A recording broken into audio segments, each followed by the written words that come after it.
নববর্ষের দিনে সবাইকে জানাচ্ছি বাংলা নববর্ষের শুভেচ্ছা এবং সারা দেশব্যাপী আজকে বর্ষবরণ অনুষ্ঠান আয়োজিত হয়েছে এবং পালিত হচ্ছে এবং সমস্ত বাঙালি হৃদয়ের একটা প্রাণের অনুষ্ঠান হচ্ছে বর্ষবরণ অনুষ্ঠান। এই আনন্দ ছড়িয়ে পড়ুক বাংলাদেশের প্রতিটি কোণে এবং সকল মানুষের মধ্যে এবং এই বছরটা সবার খুব আনন্দময় এবং সুখের। ধন্যবাদ সবাইকে। রৌদ্র করজ্জ্বল বৈশাখীর দিন ফিরে এলো আবার। সুরে বাণীতে সাজসজ্জায় আহারে বিহারে আনন্দ উল্লাসে আজ বাংলা নববর্ষের প্রথম দিন 1432 বরণ করে নিল সমস্ত বাঙালি, ধর্ম নির্বিশেষে দেশের সব মানুষ।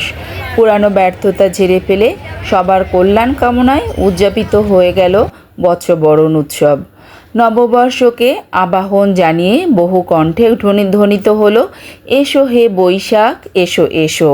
বাংলা নববর্ষের চেয়ে বড় কোনো সার্বজনীন উৎসব দেশে আর নেই। এ কারণে মানুষে মানুষে মহাপ্রাণের মিলন ঘটানোর বর্ষবরণের এই উৎসব গভীর তাৎপর্যময় হয়ে আছে আমাদের জীবনে। পহেলা বৈশাখের উৎসব গত শতকের 50 ও 60-এর দশকে বাঙালি জাতিসত্তার বিকাশে অনুপ্রেরণার উৎস হিসেবে গুরুত্বপূর্ণ ভূমিকা রাখে। রাষ্ট্রভাষা আন্দোলনকে কেন্দ্র করে বাঙালি জাতীয়তাবোধের যে উন্মেষ ঘটেছিল তার বিকাশে সহায়ক ভূমিকা রেখেছে সাংস্কৃতিক আন্দোলন। আইয়ুব খানের সামরিক শাসনামলে সাংস্কৃতিক কর্মকাণ্ডে নিষেধাজ্ঞা জারি করা হলে তার প্রতিবাদে বিপুল উদ্দীপনার মধ্য দিয়ে বৈশাখী উৎসব উদযাপিত হয়। রমনার বটমূলে 1967 সালে ছায়ানট প্রথমবারের মতো আয়োজন করে তাদের ঐতিহ্যবাহী অনুষ্ঠান। কালক্রমে বর্ষবরণ উৎসবে যুক্ত হয় আরও অনেক সামাজিক সাংস্কৃতিক সংগঠন।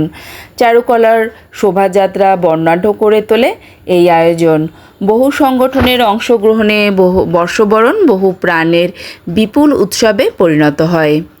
বাংলা বর্ষবরণের উৎসব যত আড়ম্বর ও উৎসাহের সাথে উদযাপিত হয়, ব্যবহারিক জীবনে বাংলা সনের প্রয়োগ তেমন ব্যাপক নয়। প্রাত্যহিক জীবনের কাজকর্ম, শিক্ষা, ব্যবসা সবই গ্রেগরিয়ান দিনপঞ্জি অনুসরণ করেই সম্পন্ন হয়ে থাকে।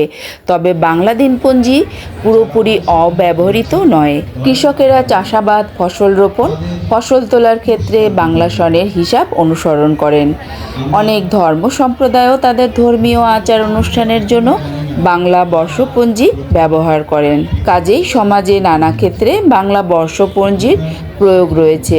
সে কারণে নতুন বছর শুরু হলে নতুন প্রত্যাশা নিয়ে মানুষ তাকে বরণ করে নেয়। নানা আয়োজন উদ্যোগের ভেতর দিয়ে কালক্রমে বাংলা নববর্ষের উৎসব আরও প্রাণবন্ত হয়ে উঠেছে এবং প্রসারিত হচ্ছে বিপুল পরিসরে।